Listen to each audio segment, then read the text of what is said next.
Olá, eu sou o Diogo Guimarães e vou-vos apresentar o simulador do Serviço de Urgências.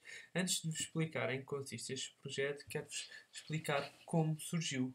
E surgiu através de uma situação que tão bem foi representada na última noite da medicina: o excesso de alunos por doente. Isto é uma situação desagradável tanto para o doente, que muitas vezes sentem ser insultuoso terem 10, 15 ou 20 colegas de medicina a questionarem-no sobre aspectos da sua vida pessoal, e muitas das vezes ficam mesmo chateados e param de dar história. E por outro lado, é mau para os alunos de medicina, e é nesta perspectiva que me vou focar daqui em diante, porque ahm, nenhum deles, ao colher a história com 10 colegas, nenhum deles acaba por fazer uma anamnese completa, do início ao fim. As perguntas acabam por ser entrecortadas por perguntas dos outros colegas, e portanto não segue uma ordem lógica de raciocínio e fica muita informação perdida e por perguntar. Assim, problemas do sistema de ensino atual: queria salientar a pouca prática clínica, o ensino ser feito por doenças e o ensino em módulos. Quanto à pouca prática clínica, esta deve-se ao excesso de alunos por tutor, que resulta, como sabemos, do aumento do número de laudos e tem como última instância uma pouca experiência da prática clínica individualizada para o aluno, porque uma vez que estar a colher a história juntamente com 10 colegas, nunca acaba por ter o aluno uma experiência individualizada com o doente, e muitas vezes a primeira vez que um aluno está sozinho com o doente é durante o seu exame, a sua prova prática, o seu exame oral. Depois temos o ensino por doenças. Isto é um problema porque não seria se as aulas práticas fossem boas, se o número de alunos por tutor fosse menor.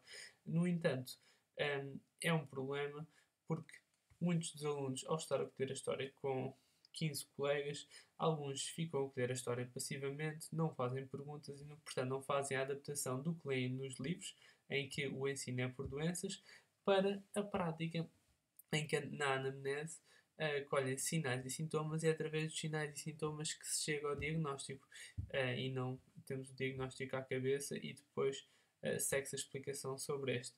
E esta é talvez a melhor explicação para que bons alunos teóricos, que fazem excelentes exames teóricos, têm notas de 18 e 19, depois chegam à prática e fazem maus exames práticos. Queria ainda salientar esta importância nos alunos de medicina aprenderem a fazer diagnósticos com base nos sinais e sintomas, porque é isto que é necessário para o aluno de sexto ano, para o aluno interno de ano comum que vai estar no serviço de urgências. Ele tem que saber diagnosticar e, nomeadamente, diagnosticar os casos urgentes e emergentes. E depois, mesmo não saiba tratar, pode ir investigar qual é que é o tratamento ou pode encaminhar para um especialista. Queria ainda salientar o ensino em módulos. E a Faculdade de Medicina da Universidade de Lisboa é pioneira neste sistema de ensino.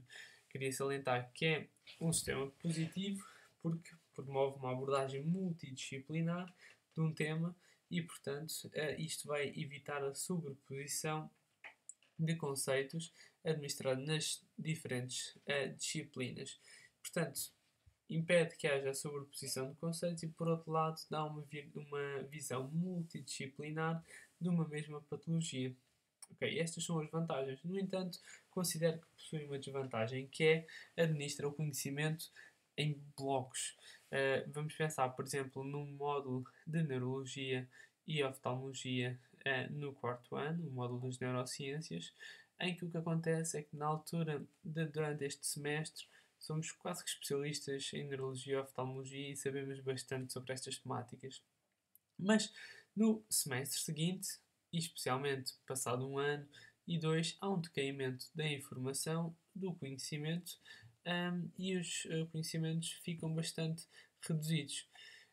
É necessário então uma outra abordagem. Por exemplo, o que se faz na matemática, no ensino básico e no ensino secundário, em que os temas acabam por ser sempre os mesmos. O que acontece é que é feita uma abordagem cíclica dos temas, aumentando o grau de dificuldade, e o que promove a consolidação da memória com recurso à repetição. Para assim consigamos assemelhar o mais possível o ensino da medicina aos jovens médicos, aos jovens estudantes de medicina, daquilo que é relativamente àquilo que vão encontrar no serviço de urgências. Portanto, para estes problemas, teremos que encontrar uma solução. A que eu proponho é simuladores médicos ou jogos médicos. Quais seriam as vantagens? Estes seriam jogos interativos, com casos clínicos, situações e problemas reais que aparecem habitualmente no serviço de urgência. Portanto, a condição major para este projeto é que haja uma correspondência total entre o serviço de urgência e o simulador. Ou seja, os casos que aparecem no simulador hão de ser aqueles que aparecerão no serviço de urgência. Portanto, e as decisões que se querem que se tome são decisões práticas, portanto, não sobre a fisiopatologia da doença, que é irrevogável, que é necessário de conhecer. No entanto, aqui as questões que são colocadas são mais perante uma dada situação clínica e dado já o exame objetivo, há uma atitude emergente a tomar. São necessários exames complementares de diagnóstico, quais? Depois analisar os resultados dos exames complementares diagnósticos e é necessário instituir uma terapêutica e qual? E depois avaliar a resposta à terapêutica e o follow-up do doente.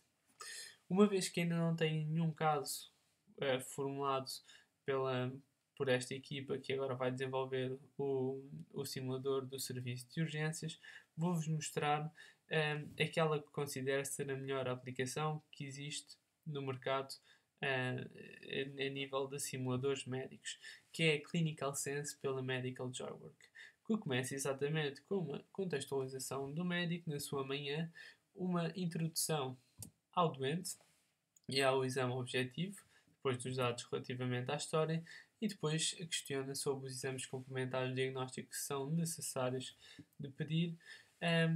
Se depois apresentam os resultados dos exames complementares de diagnóstico, questionam a pedir mais algum exame complementar, passa-se imediatamente para a terapêutica, discute-se a terapêutica com os colegas, que podem discordar das decisões que tomamos e nós próprios podemos reencaminhar a nossa decisão ou continuar com a mesma decisão e depois damos o prognóstico da doente com base naquilo que foram as nossas decisões ao longo do caso clínico. Por fim, temos uma avaliação para que possamos fazer nós próprios uma autoavaliação do nosso desempenho, ver quais foram as áreas em que falhámos mais e ir estudar, fazer um pouco de revisões da matéria. Mas se isto existe, o que é que uma aplicação feita na Faculdade de Medicina da Universidade de Lisboa traria de novo? Ora, traria problemas adaptados à realidade portuguesa. A grande desvantagem das aplicações que existem é que são casos que muitas vezes não se encontram cá, ou muitas vezes retratam casos raros, retratam casos já com uma dificuldade de especialista, fármacos que não são utilizados em Portugal e, portanto, é necessário criar uma aplicação que tenha uma correspondência direta com o serviço de urgências, para que os jovens médicos possam treinar e possam se preparar para a realidade que vão encontrar no 6º e 7º ano, uma vez que talvez o ensino atualmente não esteja a preparar tão bem para isto. Esta aplicação traria ainda revisões teóricas sobre os temas falhados, uma curta revisão teórica que permita depois ao doente, ao aluno, ir abordar o tema mais extensivamente em casa e com um modo de jogo com uma tabela classificativa com diferentes usernames para o jogador. A elaboração dos casos será feita em grupos de 2 ou 3 alunos que podem escolher uma área disciplinar à sua escolha, de cardiologia, cirurgia geral, neurologia ou a que queiram, e podem variar entre elas. E, utopicamente, teríamos um caso a ser produzido a cada 2 ou 3 semanas. Temos ainda, seria necessário um tutor, um assistente, alguém já médico, por tema, para garantir a credibilidade clínica de cada caso. Quanto ao suporte informático, idealmente estes seriam através de uma aplicação para smartphone, mas considero também o jogo no Facebook seria bastante útil ou, em último caso, no e-learning. A aplicação para o iPhone, dada a fácil acessibilidade por parte dos estudantes de medicina a estes este tipo de recursos seria bom para que pudessem, enquanto vão no metro, enquanto estão à espera das aulas, poder praticarem um pouco matérias que já deram e prepararem-se para a realidade que vão encontrar no serviço de urgência daqui a uns anos. Ou mesmo para já especialistas fazerem algumas revisões dos temas que desejarem. O Facebook era também uma via de abordagem engraçada em que poderia-se fazer um jogo no Facebook, dado de ser uma plataforma que tem muitos utilizadores. E o e-learning, em último caso, penso que seria também adequado. Portanto, ainda estou aberto a sugestões quanto ao formato em que será aplicado. Depois é necessário alguém com conhecimentos na área da informática para concretizar esta última parte e um designer gráfico para tornar a aplicação atrativa. Estes poderão fazer deste trabalho como tese ou como uma atividade extracurricular. E aqui pergunto se existir algum interessado a ver o vídeo, por favor acuse.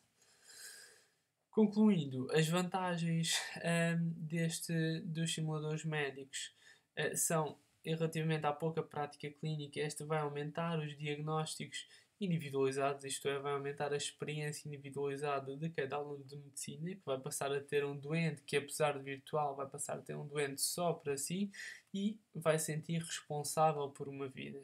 Aquela vida que está na aplicação, uma vez que o utilizador vai estar a responder às questões sozinho, muitas vezes surge o sentimento que tem realmente que estudar para dar uma boa resposta. Caso contrário, se não souber, o doente tem mesmo um pior prognóstico. Portanto, isto assemelha-se também à vida real. Depois, vai dar uma resposta também à desvantagem do ensino por doenças atualmente. Porque vai permitir trabalhar aquela adaptação do pensamento a fazer o diagnóstico por sintomas e sinais. E por fim, dá uma resposta também ao ensino em módulos, que eu considero o melhor sistema de ensino. No entanto, é necessário que o aluno de medicina esteja constantemente a ver uma grande diversidade de situações para nunca se esquecer daquilo que já aprendeu e preparar-se para o futuro. Queria salientar-vos que, à semelhança do que a medicina tem feito, a educação médica necessita também de acompanhar a evolução da tecnologia para formar profissionais médicos cada vez mais preparados para um futuro que se adivinha complicado e cheio de desafios. Muito obrigado e deixo-vos o meu contacto.